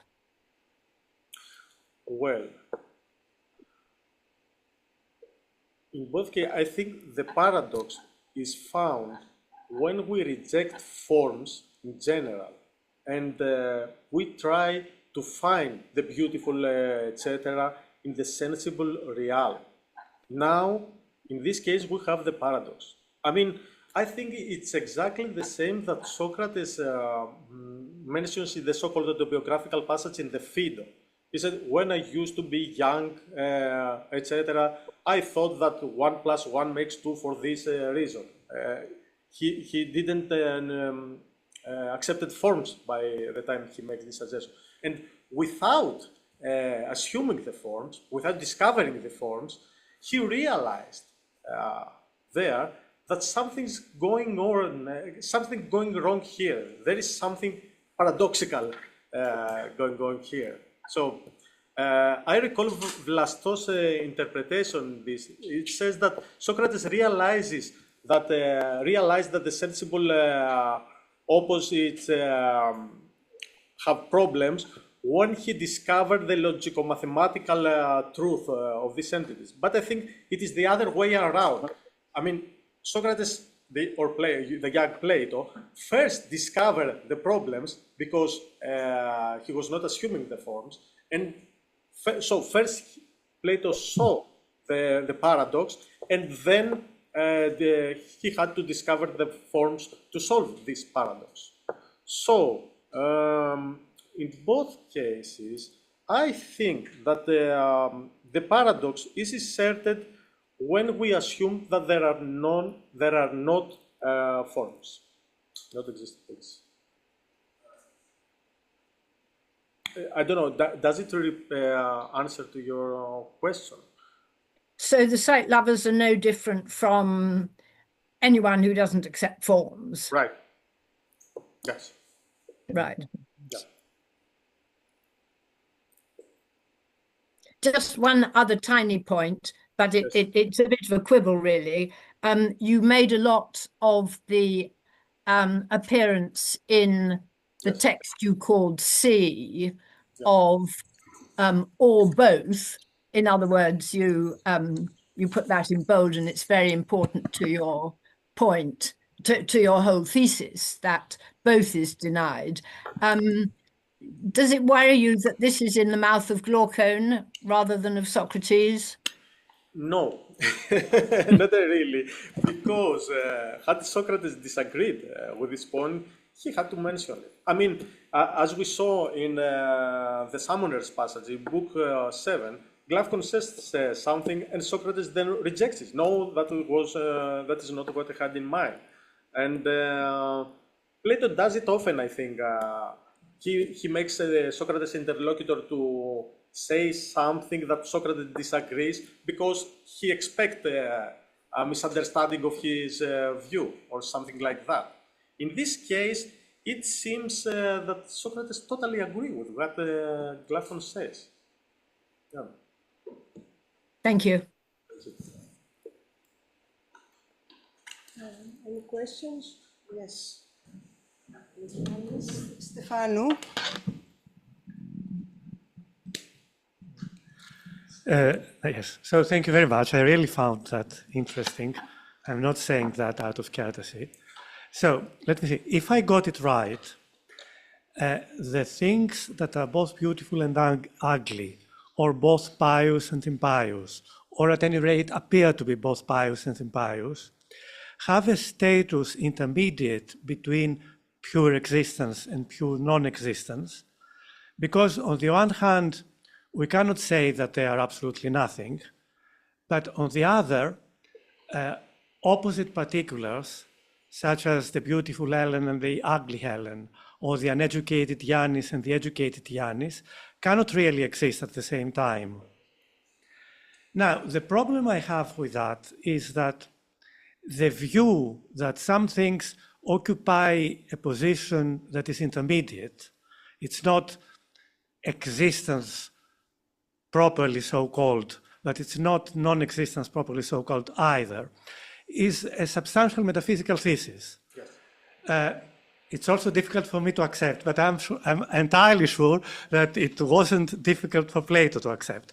But anyway, it is a substantial metaphysical thesis.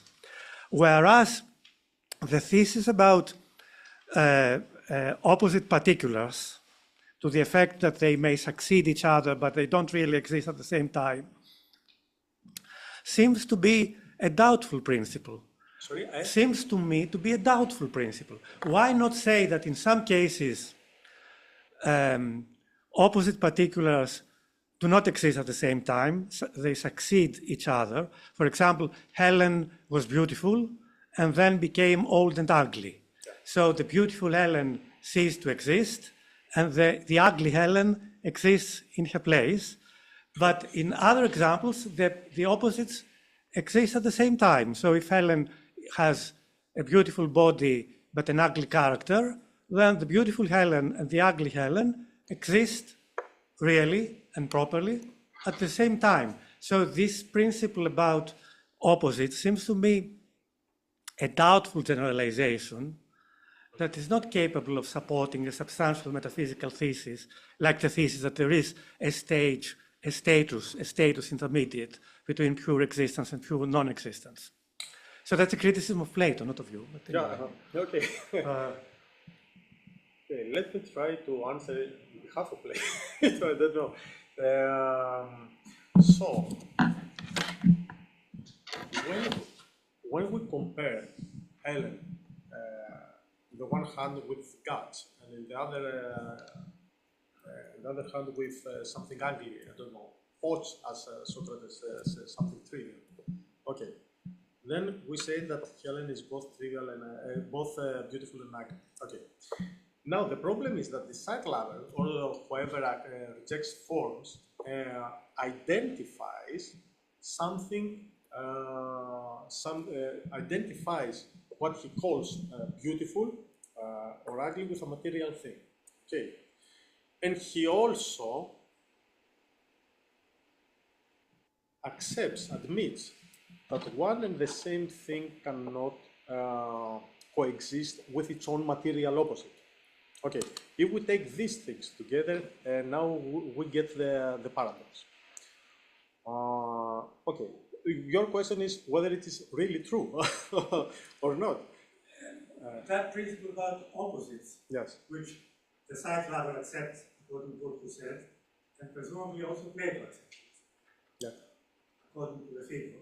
yeah. Seems to be a doubtful principle. I mean, it may be right, it may be wrong. Yes. I mean, even from Plato. So it doesn't seem capable of supporting substantial metaphysical conclusions. That's what it seems to me. Yeah, I have to think more about it. I mean, to compare it with whether Plato is right. I mean, he seems to believe it, but this is the case. But is it the case or not? Is the question.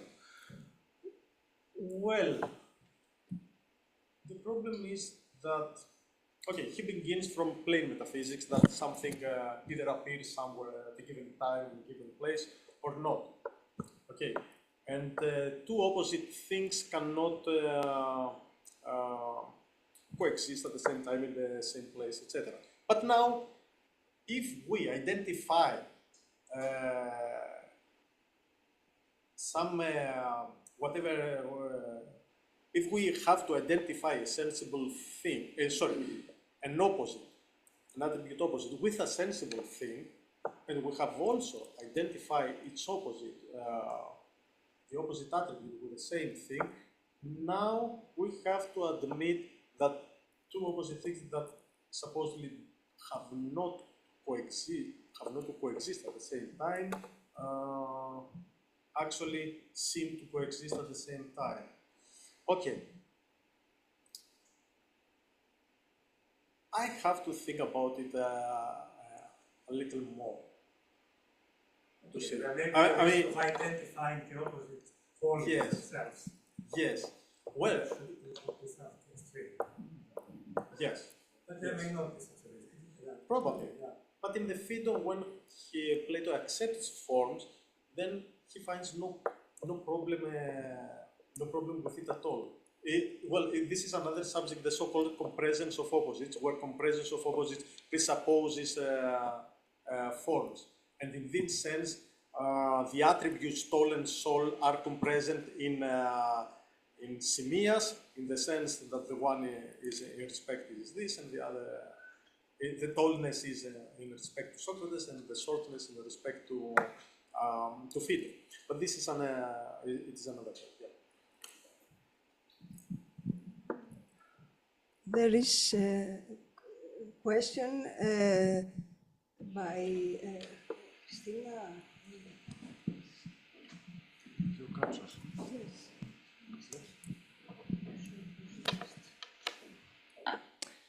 Yes, I was thinking about the modalities of possibility and necessity, necessary to be and possible to be, and if they could fit at your interpretation.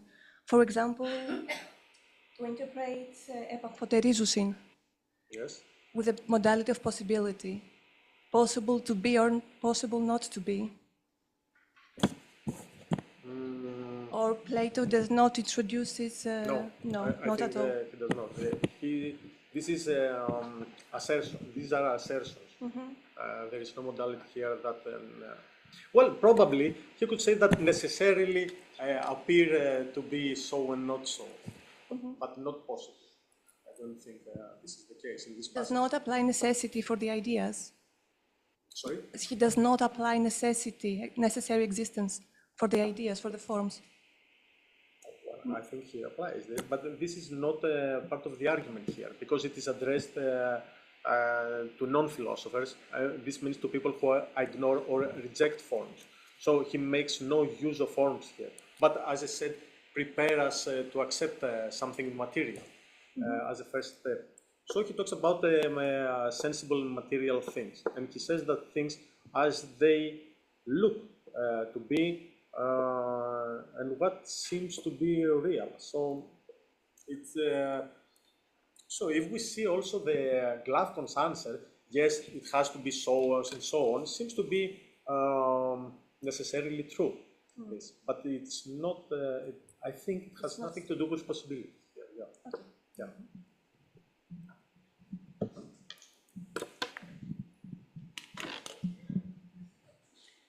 And Isidoros Katsos, next question. Hello? Yes, thank you. Can you hear me? Yes. Thank you, Thanassis. I want to, since there is a bit of time, I want to follow up the conversation, picking up from Vasilis, Alexandros, and Yannis.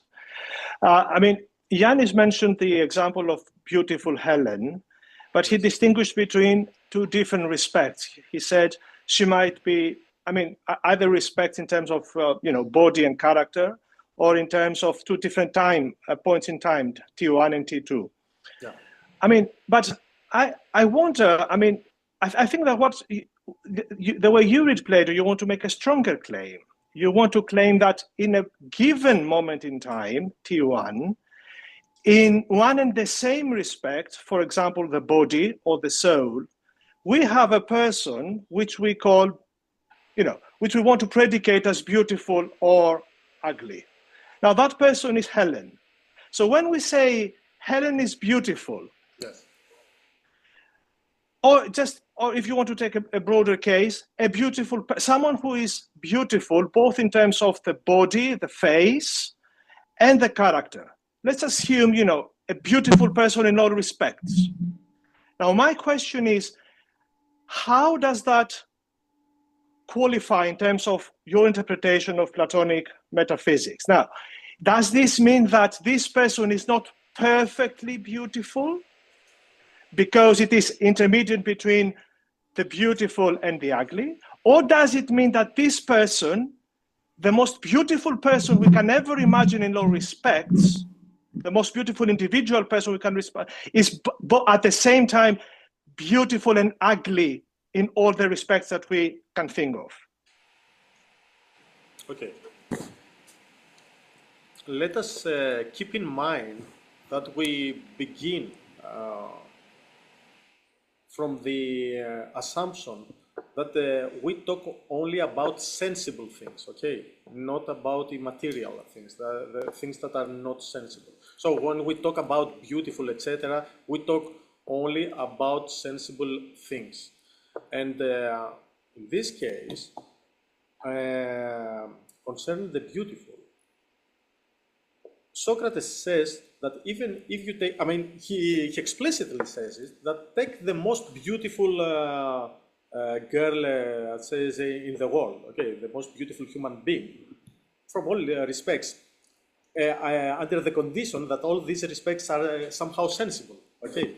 So, even in this case, we have to agree that the very same thing that we call beautiful, we have to call it ugly if we compare it with gods. And of course, are gods sensible or not?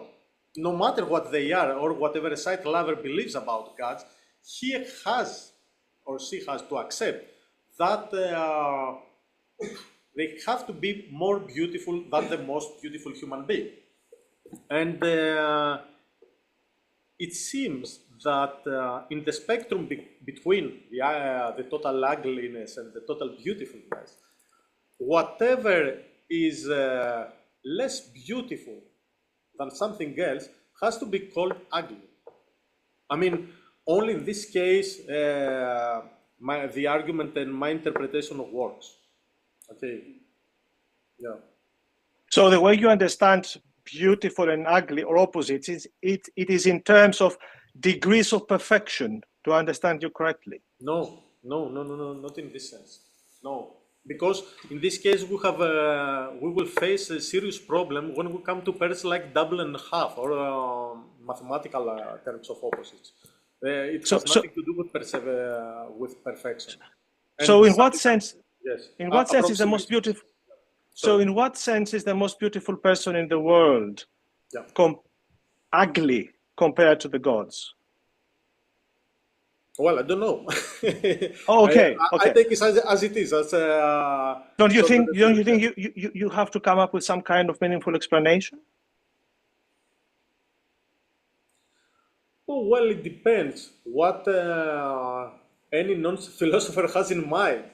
In which sense they would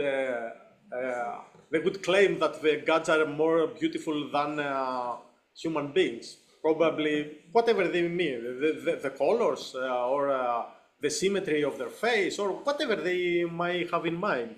We don't know. But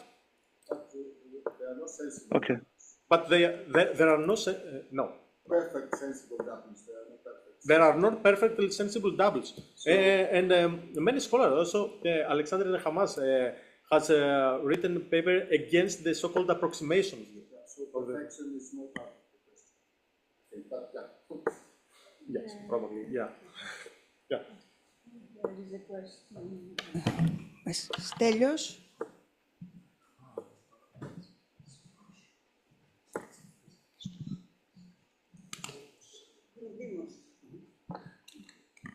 Yes, thank you for all this beautiful lecture. I meant to ask you about predication, which you rejected, right? About the predicative view. You rejected the predicative interpretation, yeah. and you opted to defend the existential one, right? Yes. Now, the way I see it, if you choose to defend the existential view or interpretation, then you have 2.5 options. You have existence, non-existence, and the in-betweens, which that would be half the way I see it. This is the way I read it. Yes. Now, let's follow you with this, and let's say for the time being, we accept these 3 options. You also need to introduce predication in order to discuss the category in between, because you have there apoleomenon and genomenon. Right. So that is not a stable category. It needs to move towards one end or towards the other, towards existence and non-existence, right? Yes. So my question is, even when you defend the existential interpretation of this passage, how do you use predication to deal with the 3 categories and also the in-between category that moves towards one extreme or the other? That's the first question. And the second question is, if you do away with predication, what do you do with self-predication? Which is a big chapter, Vlastos has discussed it. What do you do with self-predication? And I'm asking this because that would probably, Thanassis, that would probably be your way out. Self-predication may resolve the tension of forms that are negative. Okay, there's the form of justice. Nobody debates that, right? Plato would... Yes, but keep in mind, we do not have forms in this passage. Sorry? We do not have forms. We have opposites, enandia, right? Sensible opposites. Yeah. Okay, and then I didn't follow you very closely. So the question is, how would you see self-predication in this passage? Thank you very much. Okay, so let me answer the first question. What about predication and how I see it? Well, it is the part of my talk when I refer that a sight lover will not refuse that something has a particular attribute. I mean, a sight lover might say legitimately that Helen is beautiful in the sense that there is beauty in Helen. Okay, so this is attributed, yeah. But in the way that I read it, is that what Helen has, the beauty of Helen, this particular beauty of Helen, is something sensible as well. So, sight lover will identify beauty with this sensible thing that works as an attribute in Helen, which is also sensible. So, we do not solve any problem. We go just one step further. So, what about this thing that is identified with the beauty, according to a sight lover, and makes something else beautiful? For example, Helen. We may identify it with, I don't know, bright color or something like this. So the attribute, if we say beauty is identified with bright color, and then we face the same problem, that the bright color appears beautiful in this case and ugly in this case at the same time. Okay, now, what about self-predication? I don't know, because as I said now... Before you move on to that, yes. I asked you about what about the in-between We couldn't hear the question. Yeah, he asked, what about in-betweens and self-predication? And that was my emphasis. What do you do with the category in between, not the simple predication?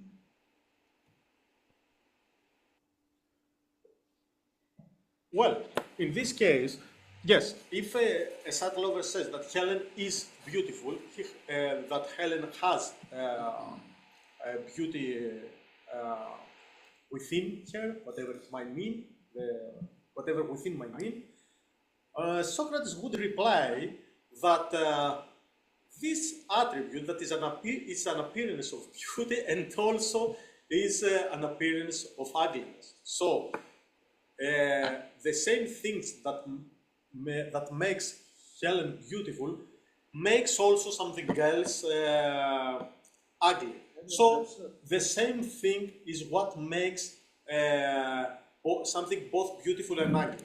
And if we recall the passage from the Phaedo, it seems that this is problem, and it is also monstrous. Yeah. Now, concerning self-predication, I do not see any problem with self-predication here. The self-predication problem arises in the scope of the forms. I mean, is the form of the beautiful, etc. But we do not have any such problem here. Any more questions from the room or from the Zoom participants? Is there any question in the chat? No. No? Please.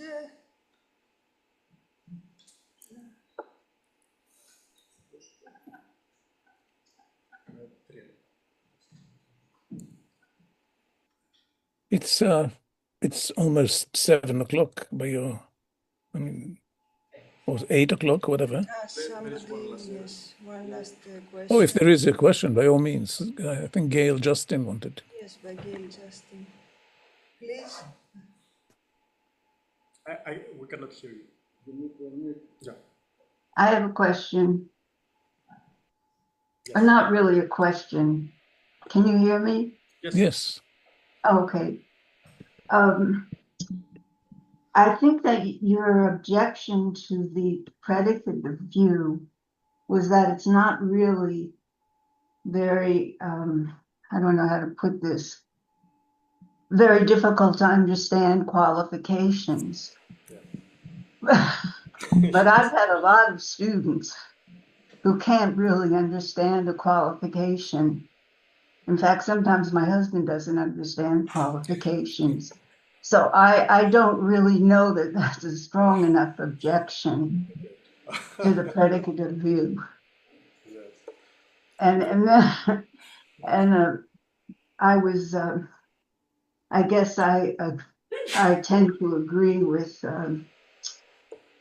Leslie Brown's view that you think that Plato isn't making up a problem by sort of turning a qualification into deficiently being, that since they only have a property in a qualified way, that somehow their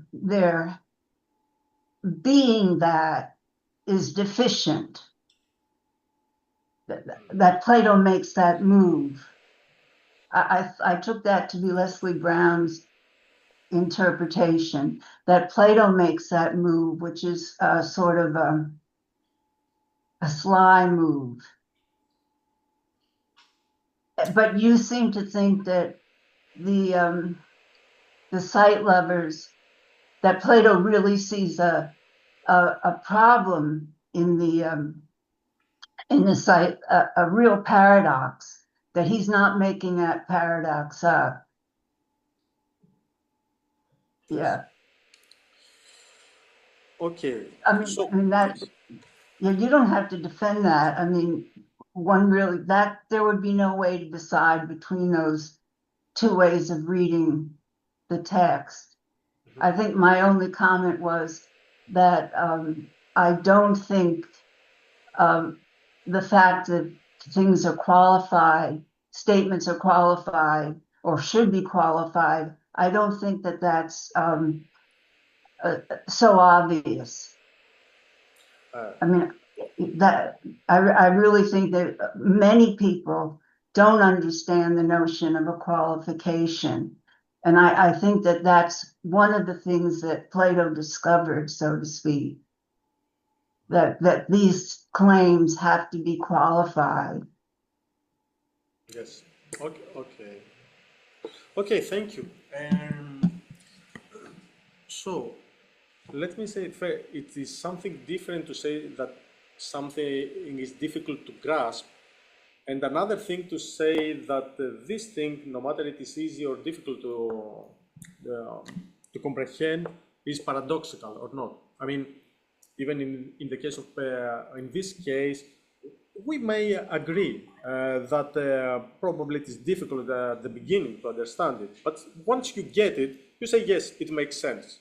Okay, it is not a paradox in this case, but I do not think that we need any heavy theoretical background to understand something. I mean, it's something obvious. I mean, we have three people in front of us, say Socrates, Simmias, and Phaedo, and everyone can see, yes, I can see it, that the one is taller than the other, etc. This is obvious. Okay, but the problem begins when someone asks, what makes the one being taller than the other? And so a science lover or a non-philosopher has to find the common thing that makes someone taller or smaller, etc., than the other. And he has to find something sensible and says, well, I think this is what makes something small, the head. Or in the case of numbers, a science lover says it is the addition of one. Okay, he treats it as a material thing. And there comes Socrates and says, oh, wow, now we have the paradox, because the same cause that makes something tall makes also something small, the same that makes something beautiful makes something ugly, and so on. Okay, and so this is the way he sees the paradox. And if we recall all the aporetic dialogues, we see that Socrates' interlocutors at the beginning answered to his questions with great confidence. I mean, they're pretty certain what the beauty is meant to be, or the pious, or etc. But we see that after the Elephus, they come into aporia. And we have to recall that in the aporetic dialogues, there is no use of Platonic forms.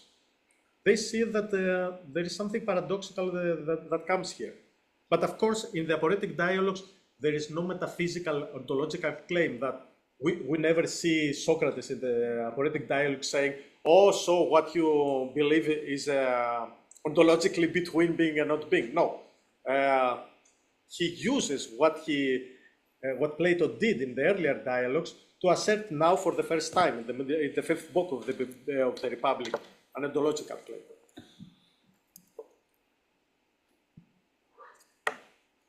Okay. Oh, well, you threw a lot of stuff at me. But take this business about a head. Let's see. I think here again, I think that Plato is being a little ingenuous, because what he's doing is he's looking for something sensible that makes no sense. I mean, in order to, one person isn't taller than another because of the head. One person is taller than another because of the person's size. And that is, the size is abstract. But what he's trying to do is force the sight lovers into a he's trying to get them to see abstract entities. I agree. I agree with you. But I don't think he's always attributing to sight lovers positions that they hold, like what makes one person taller than another is a head. I don't know that he's sort of the same way. I don't think, same thing that I said before, I don't think a sight lover actually thinks that being is deficient.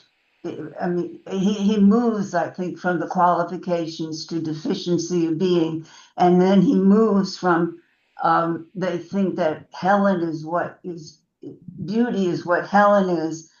Well, then a head is what makes one person taller than another. I'm just responding to the fact that I don't think this paradox that this one in particular that you mentioned is one that a sight lover would come up with. I think that Plato is pushing them in that direction. Because then you have to think, well, what does make one person taller than another? And it is something abstract. Mm-hmm. Yeah. Okay. I have to consider it. Thank you. Yeah. Thank you very much. Thank you very much, Thanassis, for your rich and challenging talk. Thank you. Many thanks to all participants for their contribution. Yeah? We have one more Yeah, lecture before the end of the year, and that will be Whitney Schwab. Do we have a set date for that? Well, it is in December 17, but this date is along with another lecture. We have to talk with Whitney, and we will let you know. Probably we will make a delay. We would also like to thank Princeton Athens Center for host. And yes, Dimitri Gondikas and Nancy for hosting us. Thank you very much. Thank you all. Indeed, it's a great pleasure to have been working with the Princeton Center, and I hope we can continue even when we get our own house. Even in December, Alexander. We'll meet here in December? Okay. Probably. They won't get rid of us that easily. Yes. Probably in December. Yeah. Okay. In any case. Thank you very much. Thank you, Thanassis. Thank you, everyone. We'll see you in December.